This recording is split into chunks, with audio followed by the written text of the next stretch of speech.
make sure YouTube is...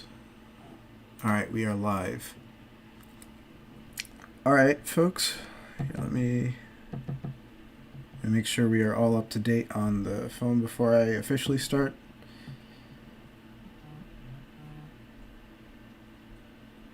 Sorry, give me 1 second. Alright, it looks like we are good to go. Okay, folks, so today I have UnknownDino with me, and he is... First, a little bit of backstory. So, both me and him worked with Melody Sheep for Life Beyond 3. That was a couple years back. I did some Planet Explodey stuff, and... Oh, I have to... Can you speak real quick? Yes. All right. Can you hear me? Yeah. Well, I was just making sure the OBS was picking up your info. I just need to... All right, now you can hear him. So we worked together, well, not necessarily together. We both worked with John On the same project. Yeah, on Life Beyond 3. And that was my first introduction to your work. And you made some of the entire ecosystem. So I have up on my stream. I'm not streaming on Discord, am I? Sorry folks, a little bit of a rocky start, but we are good to go.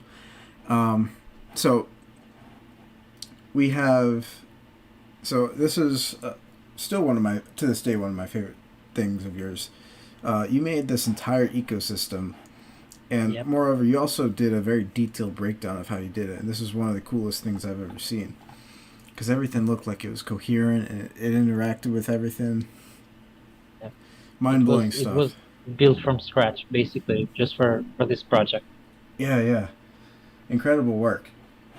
It is criminally... You only got 23 likes. This deserves 10 times that much. But yeah, and you also done... that was the first thing I really saw from you. But you've also... obviously more recently what you're getting a lot of traction for is you built this... Or you made this incredible submission to the Endless Engines. The latest one. The robot. Yeah. Yep. Which... honestly, I think should have won. This is incredible. But you do a lot of work with he does a lot of work with creatures, and overall, just one of my favorite Blender artists. Just artists in general, right? Like a lot of this stuff is like top tier. Well, all of it is top tier. But yeah, for me, I'm very much a more specific. I'm sort of like an asset artist, and I specialize in a lot of skills, or I specialize in a few skills. So generalism is something that I admire a lot because I don't really know how to get into that. But you clearly have some experience with doing almost every workflow imaginable with 3D, it seems. Yeah, I tried to play with everything. Yeah.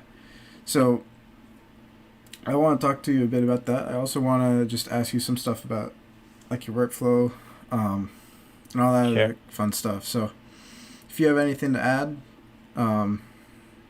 please just let people know a bit more about yourself if you have anything. Yeah, I've always been passionate about this kind of stuff, sci-fi, creatures, whatever, like a window to another world where you can create weird things and just have fun and enjoy. And so 3D is like the perfect way to kind of materialize those kind of ideas. So yeah, I completely by accident I found out about Blender, and just it feels good playing around with it. It started as a hobby really before it became a job. So I just absolutely enjoy the process of creation and experimentation and coming up with weird shapes and designs. So yeah, I've been always obsessed with creatures really, and dinosaurs from childhood. So it was like a very easy choice to initially start working in 3D by designing these dinosaurs and alien stuff. So this is my path, and now I've just gradually transitioned from doing this as a hobby to an actual job, and it I don't know, I'm enjoying it absolutely. If I might ask real quick, how long did it take you for you to transition this from just being a hobby to like an actual job? And how It difficult it was that for you? it roughly, so I treated it as a hobby for like I believe 2 years. So it was a hobby for 2 years. I decided, like, I believe, I even remember that night I decided to just go back to 3D because I had experimented a little bit with small projects, just playing around but never finishing anything. So it took me like probably exactly like 2 years to make it from a hobby to an actual job. Mm-hmm. And now it's been almost 2 years working full time with 3D. That's pretty awesome. I still have yet to make the jump to full time. I've been doing some freelance stuff though, which is pretty fun. All right, so one of my first questions for you. Let me open Discord on my phone real quick, No worries. because that's where I had this all written down.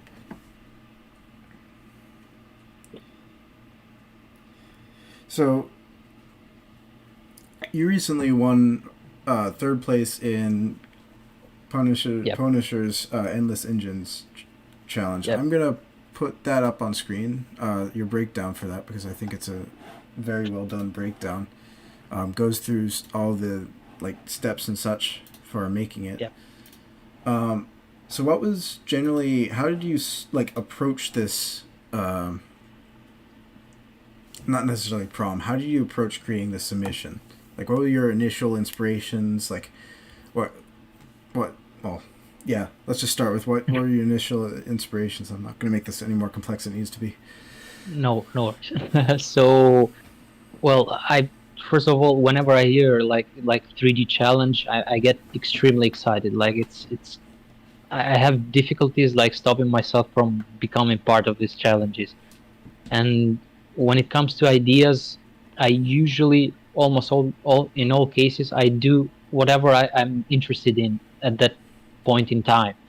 And Mm-hmm. I've been experimenting with robots because I usually do creatures, and that's where I feel more comfortable with creature animation and design. And but I'm really trying hard and working hard behind the scenes, like trying to build robots and design them and machinery, this kind of stuff. So the choice was pretty obvious. Like the moment Clint, the Punisher, said endless engines, like I immediately knew that I was going to like build a creature-looking machine running.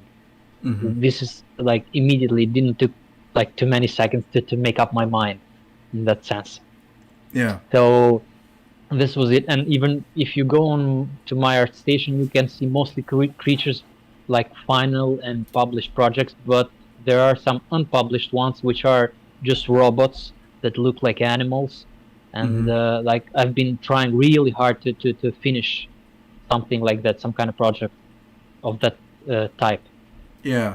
As you see, there are only like mostly creatures. Mm-hmm. So it was very exciting, and I use that excitement that I get from challenges, the hype and the community, and all the like the desire to test myself. I use that to finally finish Mm-hmm. a robot-like design. That was like the main choice, the main goal of this project. Yeah. Here's another challenge. The Uh-huh. one that you opened here is it's still the same thing happened. Like I first decided this is my first ever project where I actually did finish a robot. Yeah. Like I had never actually done one, and I still, in this case, I also use my inspiration and the hype from being part of a challenge. This was the second challenge organized by Punisher, Mm-hmm. and I got to top 15, I guess here. So I went close, but not close enough. Yeah. So I this remember watching the top 100 breakdown, like the way back from hockey. And that was pretty cool. I didn't. Yep. I was rooting for William Langren to win. You remember his Yeah, submission? yeah, absolutely. Yeah, I know him. I know his art. His submission was probably a boat. I'm not. It I don't was. It remember was. exactly. It was. Like Yeah. a It was a floating. dark grungy. I really liked his thing or his stuff. I used to be a Yes. moderator on his Discord, but then I fell inactive, and they took me off the mod team, rightfully so. I didn't do much there. Yeah, but I mean, he's obviously a pretty cool guy as well. Also very young, which is neat. Yeah, that's crazy. Whenever I hear about you guys like at your age doing this crazy stuff, it's so impressive, and I kind of feel jealous. Might not be the right word, but yeah, I wish I was focused enough to have started Mm-hmm. earlier. Yeah. So I mean, on that note, a lot of I've been monitoring the Blender subreddit for like these past few days, and like there's some people posting about like their kids doing stuff, and then it became a complete meme where people were like, "My unborn fetus posted this render that made it into the second Avatar film or something." It was pretty funny. I honestly like, as somebody who used to take a lot of pride in his age and doing stuff that was pretty cool. I think it's still sort of cool to do stuff at a really young age, but it's also less important because um, if your work isn't just flat out good, like your age doesn't matter a whole lot. Sure, I get it. But It you is have still more neat. time to improve. Yeah, yeah. I mean, you can certainly see the potential, right? Um, let's see. So how long did it take you to build up your like creature creation tool set and skill set? Because that's something that I can't ever envision myself really getting into because I just don't understand even the most fundamental basics about it. Like, it requires um, like almost every set of skills under the 3D sun, right? You have to model it, sculpt it, uh, texture it, topologize it, do Yeah. animations, rigging and stuff. So that's a very daunting task. How did you get inspired to do that, and how did you start with creating crazy good looking Well, creatures? so like the technical side is it's not necessarily so important in the sense that I might overdo it. You don't actually need to be a creature designer. You don't actually need to rig them and animate them. I just do it because I enjoy the process. You Mm-hmm. can start. There are many people who I know are very successful, and I actually look up to them.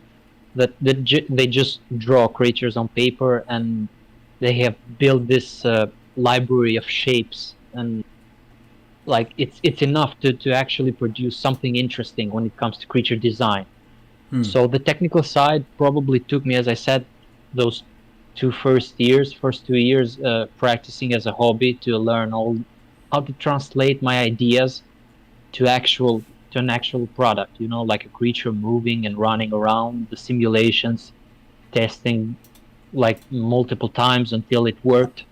that Mm-hmm. that can be achieved with hard work. When it comes to like enjoying the process and creating this kind of stuff, it's a tough question because I've been like obsessed with creatures and creature design for many years. I just didn't know this would make sense as a profession. I Mm-hmm. would just sketch this kind of stuff at school. When you get bored during the lesson, you just open a book and you sketch a creature there. This kind of stuff at work many times. I was obsessed with the Jurassic World franchise, and when in 2009, I believe, when the first Avatar movie from the the blue aliens that Yeah, just yeah. got a sequel, Uh-huh. basically that was like the first ever time that I started thinking about actually this could work. Like this is fun, just imagining these new creatures. So it has started really early, to be honest. And when it comes to it, envisioning and imagining these new worlds with new creatures, but technically it just took 2 years of practice and to convert those ideas and those concepts that I had in mind to actual 3D work. Hmm. So the technical side is easily achievable, I believe, for everyone, as long as you find it entertaining enough. Gotcha. Yeah, that certainly makes sense. Start with a smaller goal and then build it up, Yeah, right? exactly, absolutely. Because I tend to like, one of my main problems as an artist is like starting with this almost fully conceived concept in your head and then just completely stalling out when you're trying to transcribe it onto a 3D program. That's coincidentally why nodes and stuff work so well with me, and why most traditional modeling and texture work is just, it's very foreign to me. It's quite the opposite with me. Like when I see you work with the nodes, I'm like, man, I just hope it just releases a file that I can just download and use it, because that's it's too confusing to me when I see you work with that. Yeah, I mean, I'd assume it's a relatively similar process for like all artistic disciplines. You need to like sort of humble yourself at first. One of the main things I want to ask about is if you have any tips regarding, like, I'm looking at this animation right now, and I see, even though this isn't fully integrated into an environment and everything still feels coherent. It feels motivated. How did you build up that sort of intuition to make stuff fit together in an environment? And if I understand intuition is a little bit hard to delve into. Like, personally, whenever I try to explain like mathematical intuition, it gets a bit muddy. But are there any resources you use to sort of build up that intuition? Like any, I'm going to say this again, like inspiration and stuff? Yeah, well, the easiest way, I think, it's like you constantly try to absorb art from other people that you know they are talented. Like even these scenes that you're just playing right now, I did them by looking at previous melody ship work, you know, the slow camera movements, the beautiful compositions. So sometimes in a way you have to copy other people's work, and while you do it, you just, happy accidents happen all the time, and you get your own variation. So I daily open the first page of ArtStation. Like it's a habit now. I don't actually do anything with it. I just open it. I find, I don't know, 5 to 10 beautiful thumbnails. I click on them. I enjoy art in general. That's all. And I believe you gradually start to remember certain shapes and positions of camera, movements. You recall them when you need to build your own thing. That's how it works. Just enjoy and try to recreate based on stuff you already love. Yeah, I love that. Don't really force it. Yeah, that's what I've found as well. That's some great advice for anybody listening. Certainly work with what you're in, or you phrased it better. I'm just gonna leave it at that. Yeah. So you mentioned, so you at least most of your published works are more organic in nature. I've noticed a lot of the, like, in your more mechanical renders, a lot of the movement is still very organic. How do you usually combine that organic movement with a more mechanical design? Have you found that to be a difficult integration process, or like did it kind of come naturally? So the idea was that like when it comes to my desires, I actually would love to design anything possible, like machinery, spaceships, anything. But since I'm very used to creatures and I've worked with them much longer and I feel comfortable, I realized, like, while practicing and designing bikes or, I don't know, cars and robots, that it would make a lot of sense to do a smoother transition. So whenever I would try to build some kind of machinery, it would have joints similar to creatures. So it would have some kind of a, like, it wouldn't be a huge step from what I'm actually doing right now.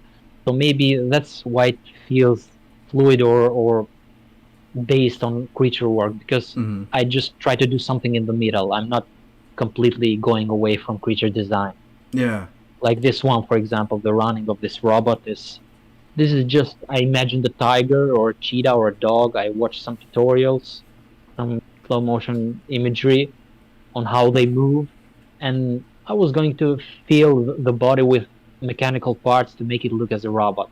That was all. I'm still doing creatures basically. Yeah. But they have metal parts. Yeah. This is my main approach right now. I don't know how things will evolve in the future, really. But this is what I'm doing. I'm still doing creature design, but with mechanical parts. A lot of the mechanical artwork I see on ArtStation and other places is like rather clunky, and that's not necessarily a bad thing. It certainly has its look, but it's just if I saw this render, I didn't know immediately who like all the context Hmm. behind it. Like I'd probably guess it was you or like some other like primarily creature artist because it just everything flows so naturally. It's pretty cool. I also just love how Thanks, it man. all like fits together almost right there. Like it sort of looks like Yeah, I don't know all the parts sort of merge together very pleasantly. transformation. Yeah, Yeah. Did you model? Did you model like that yeah, yeah. end first and then sort of like extrapolated that like this was the design you had in mind and then like sort of work back? I'm not sure if I'm articulating this properly. You mean about the transformation, how it fits? Yeah. Like did you start with this pose and then sort of work backwards for like one of these? So, Or yeah, I like how? initially, I mean, I did some experiments, and this wasn't the final version, Mhm. but idea was that a lot of the transformation and everything was already done in simpler shapes, so Mhm. that I could actually read the pose if it looked aerodynamic, because that was the main goal. Like, can this thing actually fly? And it doesn't. It's not perfect. Let's Mhm. be honest. Like, this doesn't look like it's going to be very fluid in the air, but at least give the impression like the machine is trying with the pose, like it can pierce the air, Mhm. and with the folded feet and the front, the hands, whatever they're called. So that was the initial attempt, like keep it low poly and try to find a pose that kind of works. And the rest was to add the details and model on top, and twist the shapes in a way that they do not break the silhouette too much. Mhm. So this was my approach. Start simple and add details gradually without breaking it. Yeah. Yeah, I I mean, even attempted like a different design, because what you see here, the wings here, are actually the final version. mhm. I had a more animalistic, I don't know the right term, another version where the wings were like bird wings with feathers.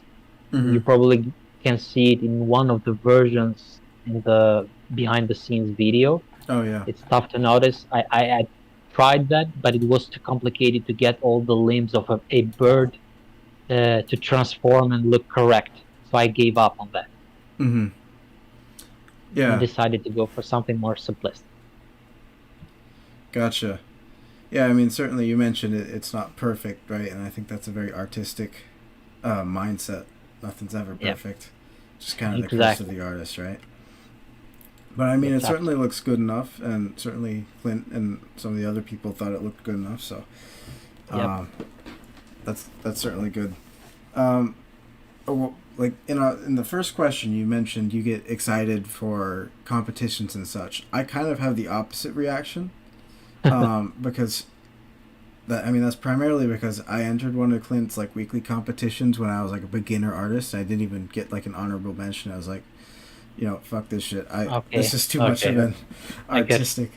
But sort of what excites you about competitions specifically?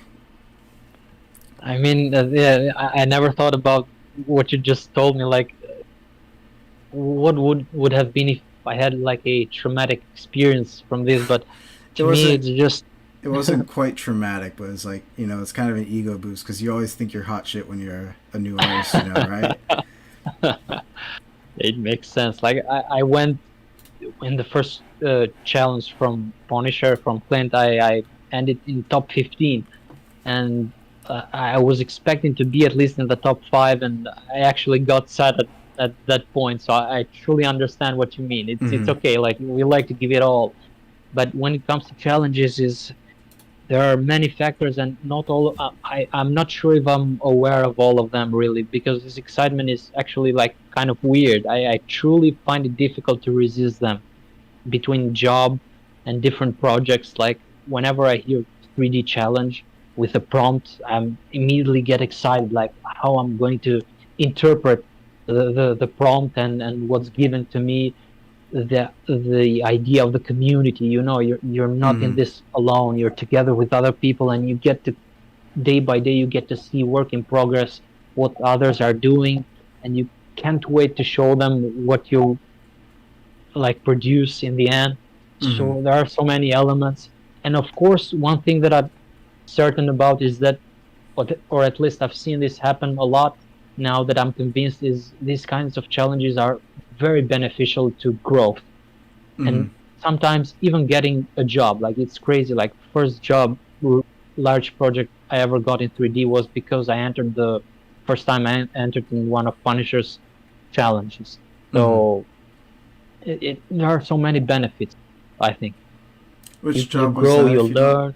if you don't It mind me was asking? it was a project that somehow it's not yet published. I worked Ah. really hard and built like 4 minutes of footage Oh my. for a music clip. But the idea is that I got it without even winning the competition. I just got into the top 100, and that's enough. And I started getting more and more Mm-hmm.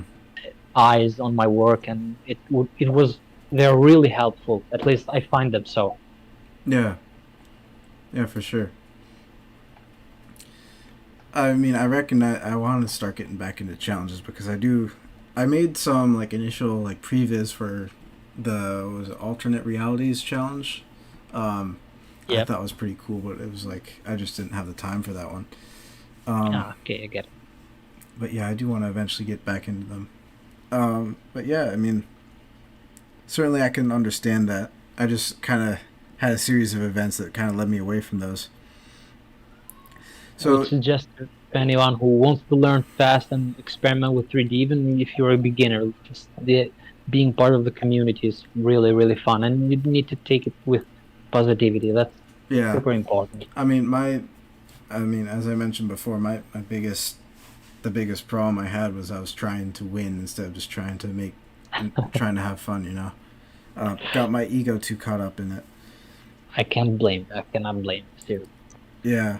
So, um, where do you sort of in the future? Where do you hope to go with your skills? So, you mentioned you've been working full time for a couple years. Do you have any aspirations to like any places you want to work in the future, or any projects you want to be a part of? Like where do Well, you what are you interested in? so I've been working freelance, and honestly, I've been enjoying it a lot. And the idea is like the main thing I'm actually chasing, and it has been so even before I started working in this field. I was chasing always improvement in Mm-hmm. this field. That's the main my main goal. Like, where you work is, it depends on how interesting future projects will be, and how, like, your relationship with other people. Like, if, for example, I work with Melody Ship, and it doesn't even feel like work, to be honest. It feels like collaborating with a friend. So Mm-hmm. I'm the most important thing for me is like picking very interesting projects with a lot of freedom, and you don't usually seem to get them from the industry. Yeah. So I've tried to avoid those kind of uh, jobs for now. I don't know what will happen in the future, if I get good enough that I can just, I'll be called to design something, and I'll have all the freedom in the world to try crazy things, crazy ideas. Then Mm-hmm. I might go for it. But for now, I'm just chasing cool projects, and I'm currently Yeah. working in a video game, and I'm building creatures. And this is enjoyment of the process is the most important thing for me, really. For sure. Yeah. I mean, also just John's a great client to work with because he's super chill. Yep, Um, absolutely. Yeah, I personally want to get a job in the industry because I have a hard time doing freelance because I'm always a procrastinator, and sometimes, I mean not often, but sometimes it kind of gets on the client's nerves. Um, I get it. just trying to find some stable employment. But yeah, Sure, that could be helpful. certainly from what I've heard, it's a bit more restrictive, and there's a lot more like industry BS you have to follow.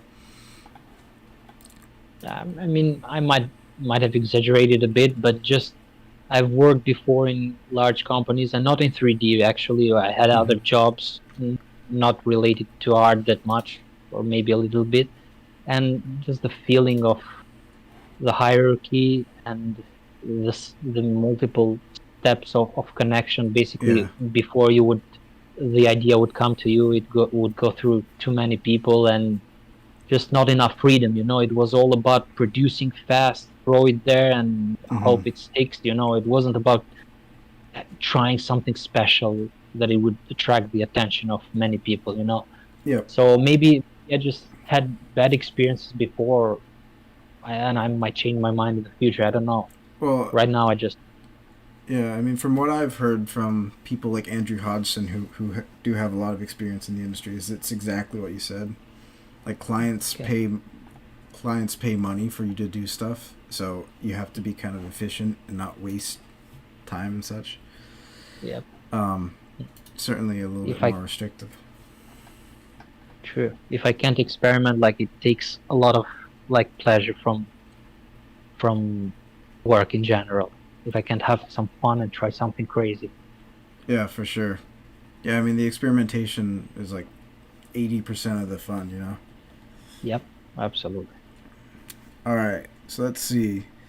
So we touched on this before, but this is regarding just sort of like artist philosophy and stuff and how you approach projects.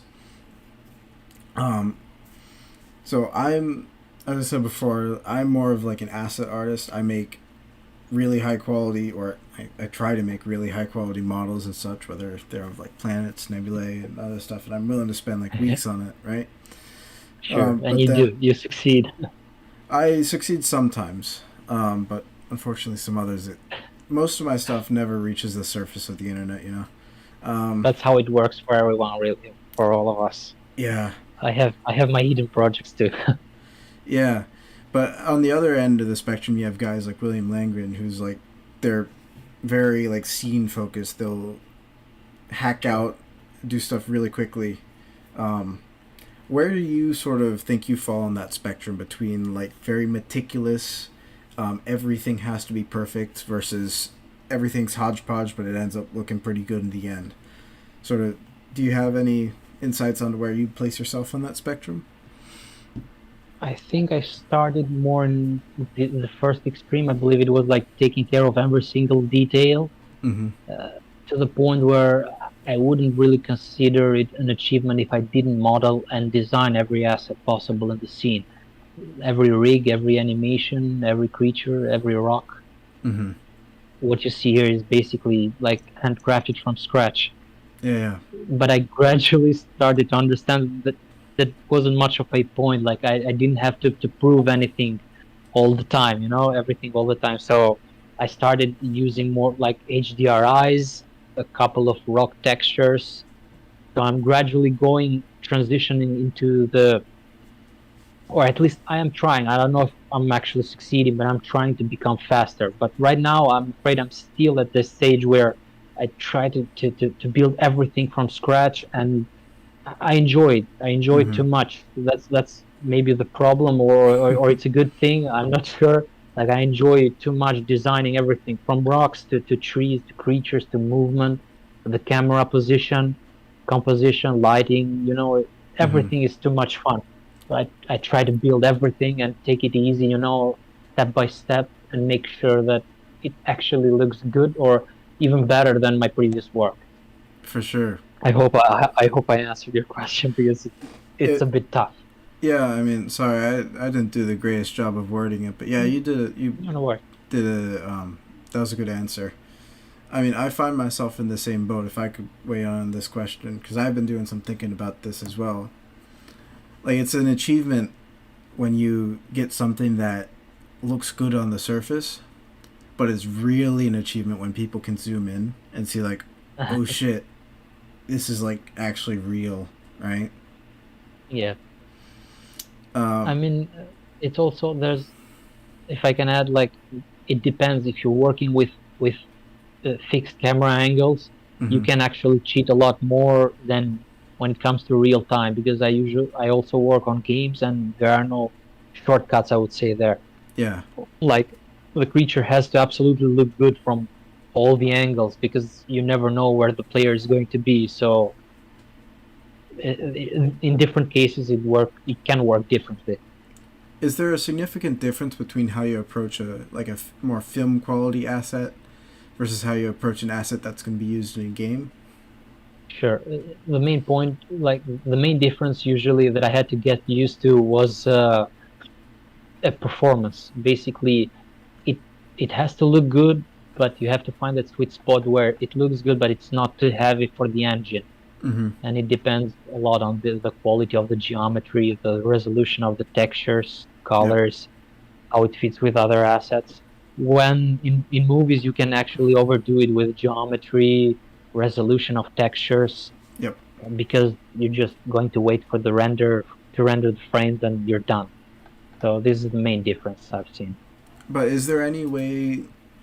I mean, that sort of answers my question. I was more trying to get at: Of is there course. any difference in like how you start a project? Like, do you like if you're working for a game versus for a film? Like, do you start like the initial like blockouts and initial like first It, high poly the mesh any differently? the process is very similar. Like once I Okay. get an idea with the client, what is needed, the functionalities of the creature, uh, how it's going to fit with the scene, with the scenario, then everything is very similar. Like the same, like blocking the main shapes, testing the initial rigs to see if the range of motion makes sense for the creature before actually finishing it, and Mm-hmm. then adding more and more details and textures, and gradually like finishing up the final mesh with topology and everything. For So it's sure. very similar, actually. It's very similar.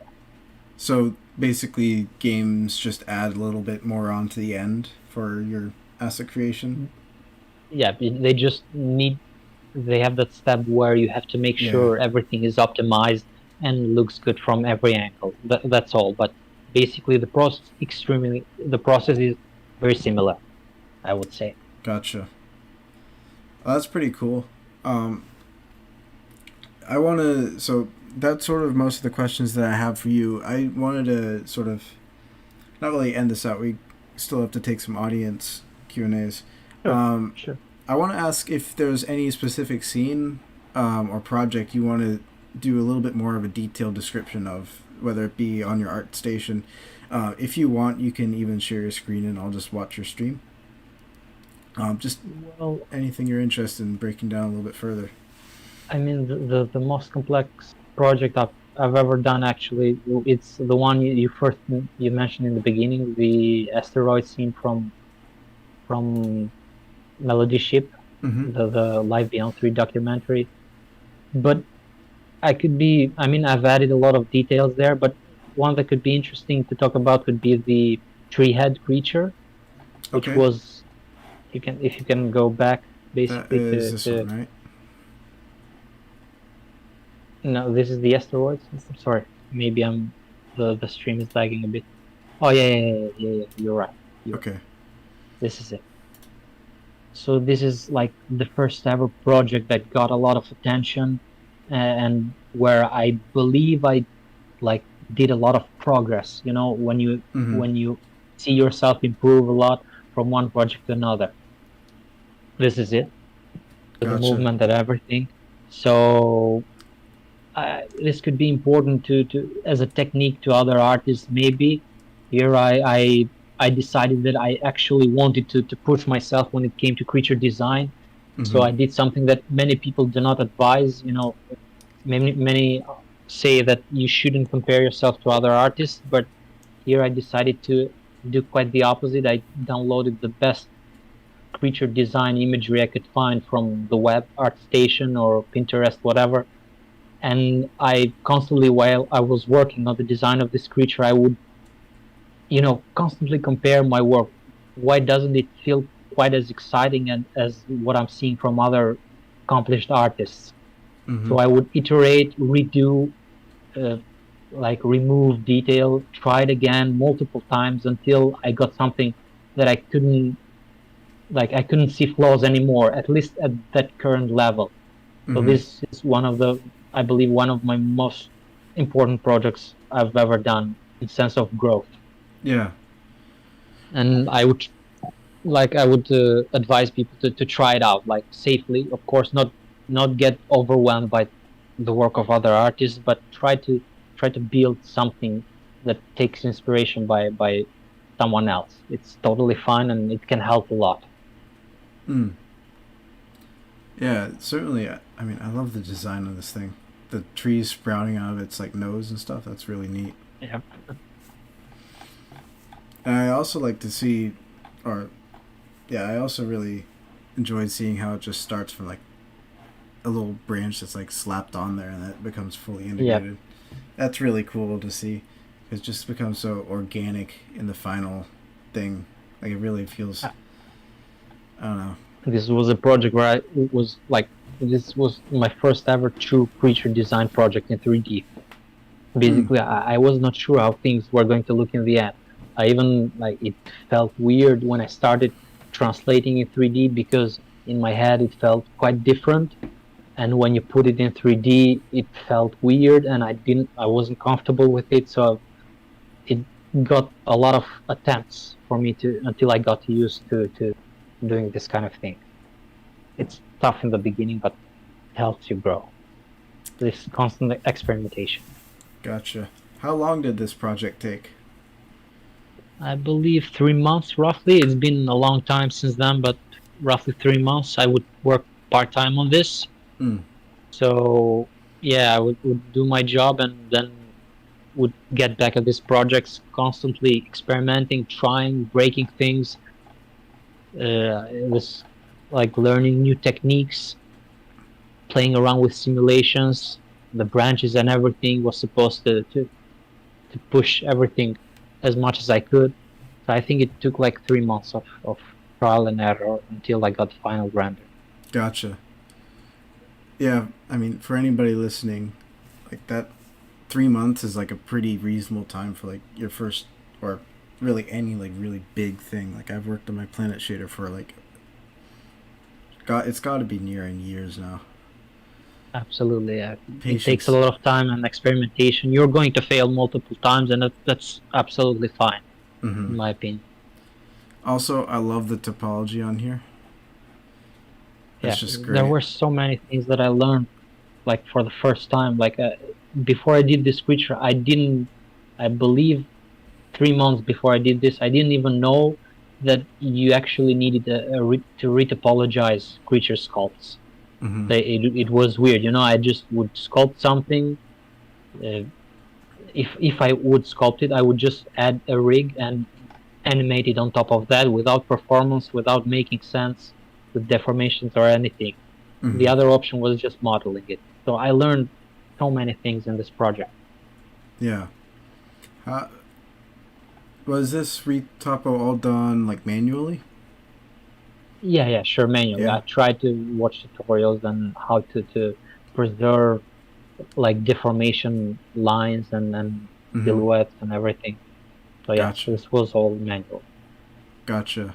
What are your resources for that, if I might ask? Do you? I know Flip Normals has a lot of stuff regarding sculpting and retopo. Did you use their stuff?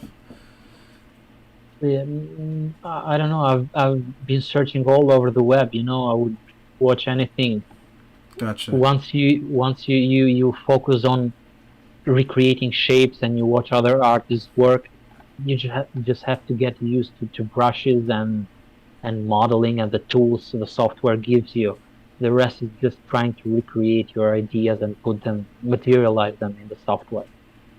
So Yeah. I don't really remember. I try to take inspiration and learn from every possible like way. I constantly have tutorials to this day. Like I constantly have YouTube open Mm-hmm. and watch tutorials daily.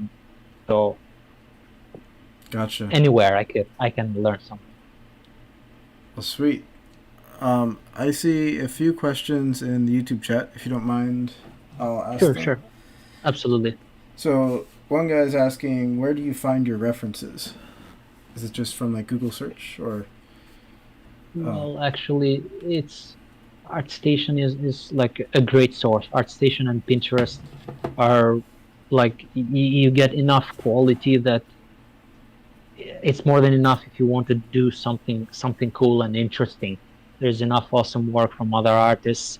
And then when you want to tackle something special and as original as possible, I usually go to just imagery of creatures like actual animals Mm-hmm. from Google, or documentaries, Mm-hmm. wildlife documentaries. You try to envision a weird variation of those existing animals. You mix them together. You watch a whale and mix it with another creature. These are like the main things. Yeah. Documentaries and art station and other artists' work, or even movies at times. Gotcha. Absolutely. Yeah, you mentioned Avatar, right? Yep. Huge I inspiration. I have some thoughts about that movie, but the creature design looked pretty good. Yeah, absolutely. I just shut off my brain when I'm looking at it and just enjoy the ride. Mm-hmm. For I sure. love it because of the world design. That's all. Of course, Yeah, yeah. there are other elements. So people listening in on YouTube and people in the Discord, you guys can leave your questions. I don't have too many people watching. NDP, this isn't really a question, but I can still read it if you want. It's pretty funny. I think you're talking about my challenges and stuff because I'm broke, so I don't really have money to give away. I'm trying to make sure everybody gets like a participation prize eventually. I don't really know exactly what to do with that though. Participation trophies, I mean, I have some thoughts on, but generally speaking, if you did like tried and submitted something on my challenges, I do want to reward you for that.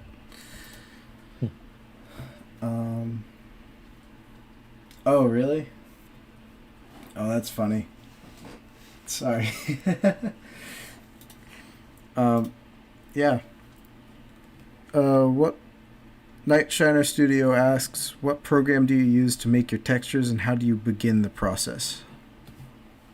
Okay, so when it comes like to texturing, I mean, I right now I mostly do everything in Blender.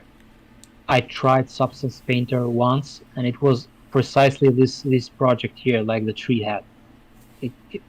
Substance Painter was actually amazing, but I found that Blender is enough in most cases. Mm-hmm. So I do like 99% of my work, texturing work in Blender, and only download or purchase textures online if there is something specific that I cannot recreate or takes too much time to build in Blender. So my process is basically once you UV unwrap your model, uh, you have to get used to the idea of layers, which works kind of differently in Blender compared to other software.